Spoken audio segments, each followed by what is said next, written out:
Boa noite, pessoal. A gente vai apresentar a representação da mulher no período romano. Boa noite, colegas. Boa noite, professoras. A mulher, ela sempre vinha com uma visão dicotômica. Ela era ou representada na visão do pecado, da pecadora. No exemplo, a gente trouxe a Eva, que ela representava a tentação. Na época, era o desprezo e repulsa na representação da mulher. A Eva, ela não é da época, a gente trouxe para retratar como ela era representada na época, sempre próxima à serpente, que é o símbolo do mal, e esse pecado da Eva, ele se estendia a todas as mulheres da época, até que se desenvolveu um culto à Virgem Maria na época. Foi aí que a Virgem Maria trouxe o resgate do sexo feminino para o religioso. Ele deixou de ser visto como o sexo da representação do pecado. A mulher, ela aparecia como pinturas e esculturas. Ela sempre aparecia como imagens de vultos, imagens religiosas e imagens de veneração. No que ela era feita? De metais preciosos, madeira, gesso e pedra. As imagens das mulheres, elas sempre vinham com ornamentos. E esses ornamentos eram ornamentos que eram decorados a mandado da igreja para transmitir ensinamentos aos fiéis. As mulheres escuras eram sempre representadas de frente ou na vertical.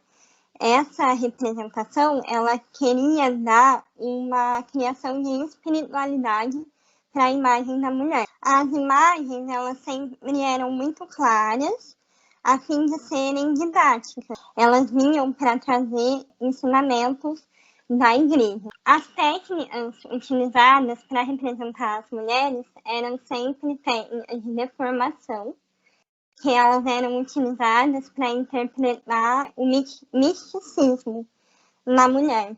E o colorismo, o emprego de cor chapada, a utilização de meio tons e jogo de luz.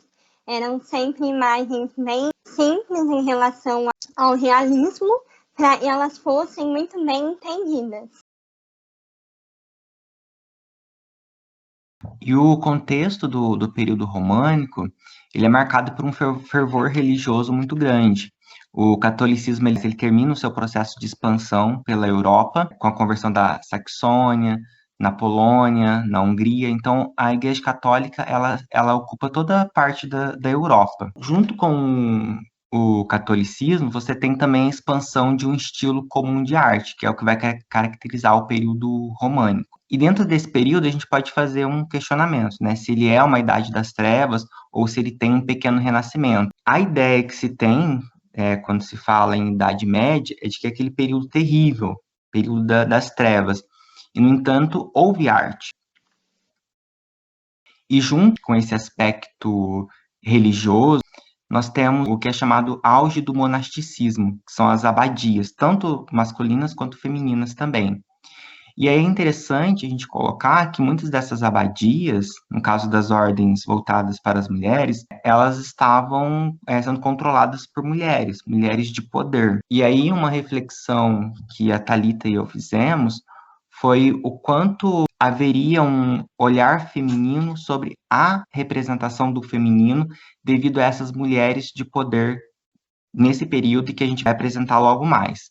Nós temos o olhar masculino sobre a representação do feminino, que eram os artistas que produziam essas obras, mas aí a gente tem esse questionamento, se houve uma influência de um olhar feminino por parte dessas mulheres que estariam ocupando posições de poder. Dentre as obras que a gente vai apresentar aqui, nós temos 4 vertentes: a escatológica, religiosa, fantástica e profana. A gente começa aqui com a mulher adúltera. Ela é da vertente escatológica, dessa ideia de um fim do mundo que está se aproximando e as pessoas vão receber algum castigo. Então, essa representação ela está na Catedral de Santiago de Compostela. É uma igreja que foi construída dentro do chamado período românico. E aí, dentre as esculturas, nós temos a fachada das platerias ou das pratarias, onde tem essa imagem de uma mulher parcialmente nua e ela está segurando uma caveira. E aí, a história dessa mulher é narrada num códice que foi escrito quase que na mesma época. Ele explica o que, que seria a história dessa mulher. Então, assim, nós temos uma mulher que ela foi condenada por adultério, o amante ele foi decapitado pelo marido dela, e aí ela tinha recebido uma punição que era beijar 2 vezes a caveira do amante. Então, essa representação é do que se esperava que fosse acontecer com as mulheres que tivessem algum desvio da norma ou do padrão da época. Pode passar para outra, Thalita. Essa outra imagem aqui, ela também é dessa vertente escatológica. Ela é numa igreja francesa, e a gente tem a representação de uma mulher, ela está com os seios de fora, e 2 serpentes estão sugando os seios dessa mulher. É também uma representação de um castigo do que aconteceria com as chamadas mulheres mundanas, mulheres que se perderiam do rumo correto. E aqui a gente tem o oposto, que seria a vertente religiosa. E aí nós temos a figura da Virgem Maria como a única exceção dentre as mulheres, porque era a única virtuosa e o único exemplo que deveria ser seguido. E aí, dos artigos que nós utilizamos para essa pesquisa, eu coloquei aqui como destaque que a Virgem Maria ela tem a cabeça numa posição mais inclinada, indicando uma certa submissão, e também os lábios finos ou pequenos, que isso indicaria que ela deveria falar pouco, ela deveria ouvir mais e dar poucas opiniões, que era o que se esperava das mulheres nesse período, que elas fossem submissas e não se intrometessem nas decisões. Por isso que eles retratavam a Virgem Maria dessa forma, para que ela inspirasse as outras mulheres a também serem submissas. Ah, e só um detalhe dessa outra, da imagem que a gente passou aqui, é que enquanto a gente está apresentando esculturas, essa aqui é em madeira, e ela é bem pequena, ela tem 50 centímetros. E aqui a gente entraria na vertente profana, né? As coisas do mundo, fora da igreja. E nós temos aqui a representação de bailarinas e contorcionistas, também numa igreja que foi erguida no período românico e com características da arte românica. E nela nós temos a presença de dançarinas, músicas, e inclusive uma contorcionista, que é essa mulher do canto aqui, ó, do canto de baixo, canto direito. E essa seria uma representação profana, fora do que se esperava de uma mulher que seguisse as normas da igreja. Uma consequência disso seria aquela espécie de castigo que a gente viu com as representações da vertente escatológica, das mulheres sofrendo algum tipo de punição. Outra arte muito utilizada na época era as iluminuras. Elas vinham também para retratar a questão religiosa, mas não só elas. Existiam muitas sequências de iluminuras que traziam mulheres em atividades além do angelical, também como guerreiras, defensoras, sempre fazendo algum tipo de atividade. Aí eu trouxe 3 exemplos. A primeira, o altar frontal da igreja de Santa Maria de Mossol. Ele é uma imagem que ele utiliza o colorismo, que é aquelas cores chapadas, sem muita utilização de luz e sombra. E a segunda, ele traz a utilização da técnica de deformação. Ele é uma pintura que se chama La Viga de la Passion, traz a imagem do Cristo sendo carregado e crucificado, e o alongamento do Cristo para representar um ser, devesse ser venerado. E a terceira se chama Sete Artes Liberais. É uma representação das sete artes que eram liberadas pela igreja na época, que as mulheres poderiam realizar. E aí tem a imagem de várias mulheres realizando essas sete artes liberais. Aqui a gente traz também sobre a presença da mulher na música. Tudo também de um grande fervor religioso, nós temos o início do trovadorismo, né? Portugal, no sul da França também, outras regiões. E aqui a gente começa a ver uma mudança na forma como a mulher era representada. A mulher ela passa a ser idealizada, ela ganha uma posição de superioridade em relação ao homem. Ela é quase que aquela mulher impossível de ser atingida, ou que o homem seria indigno de conseguir a atenção ou o amor dessa mulher. Então ele estava numa posição de inferioridade. Isso aqui muda bastante com a questão das esculturas ou das representações que a gente viu. E aí, eu trouxe um caso aqui do Bernardo de Ventadour. Ele era um trovador lá no sul da França. Ele escreveu algumas canções, ele apresentou na corte de um visconde, e depois dessa apresentação, o visconde acabou expulsando o trovador, porque ele não gostou da forma como a mulher foi representada nessa canção. Ele sentiu ciúmes e ele acabou expulsando o Bernardo, e depois ele repudiou a própria esposa. E aí a gente trouxe também um ser muito representado na época, que era as sereias, que elas fazem parte da vertente do fantástico dentro do românico, e elas também trazem a mesma representação da Eva, que é a tentação associada à mulher que é pecaminosa e que sempre encaminha o homem ao pecado.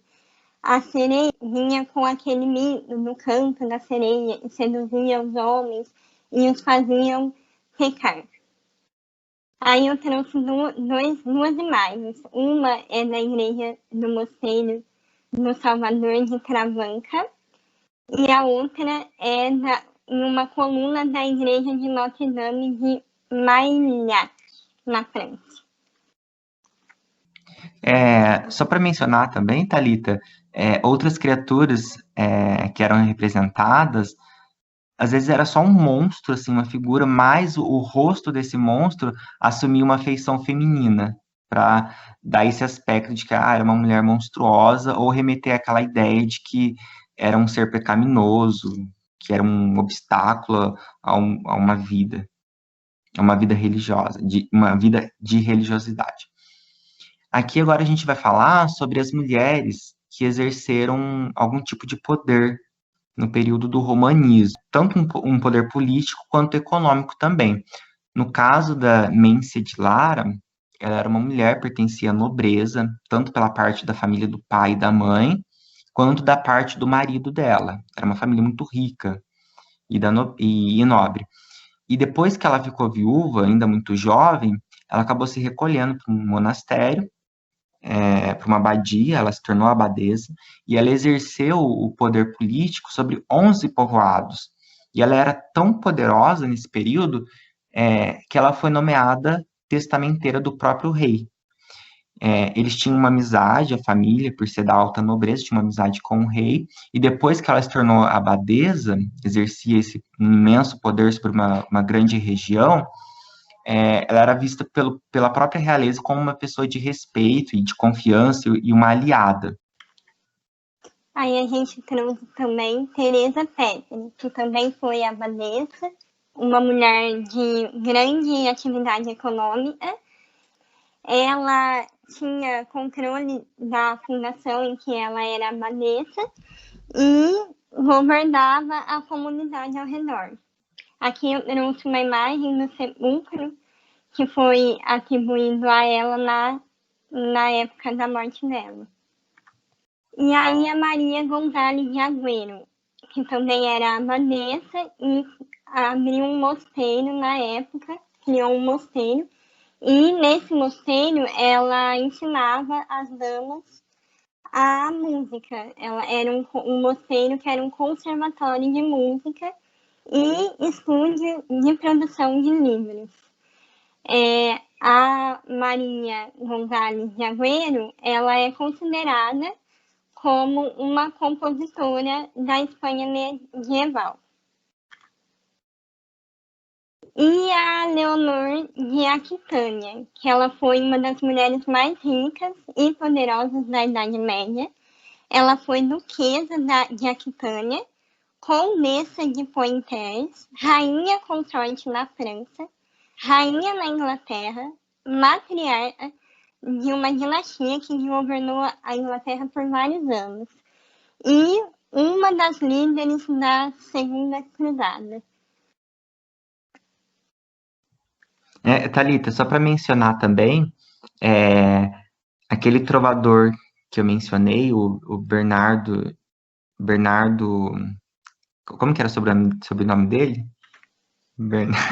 Esqueci agora. Bernardo de Ventador. Depois que ele foi expulso lá do castelo do Visconde, ele começou a trabalhar para Leonor de Aquitânia. Ela foi uma patrocinadora do trabalho artístico dele. E por ela ter essa independência, por ela ter essa posição de mandar e as outras pessoas obedecerem, surgiram rumores na época de que ele era um amante dela, só pelo fato dele trabalhar para ela e ela ser essa mulher independente. Inclusive, teve um período que ela deixa o marido para assumir a herança, os territórios que ela tinha herdado da família dela. Então, surgem esses rumores. Não tem uma comprovação disso. Pode ser simplesmente pelo fato dela ser uma mulher independente, então as pessoas na época atribuírem a isso como uma forma de tentar manchar a reputação dela. Na época, as mulheres elas escolhiam entre um casamento ou a vocação religiosa, né? E muitas delas, após o casamento, elas se dedicavam à vocação religiosa. Muitas viúvas, para evitar um novo matrimônio indesejado, iam para a vocação religiosa e terminavam a vida sendo abadesa, exercendo a vocação religiosa.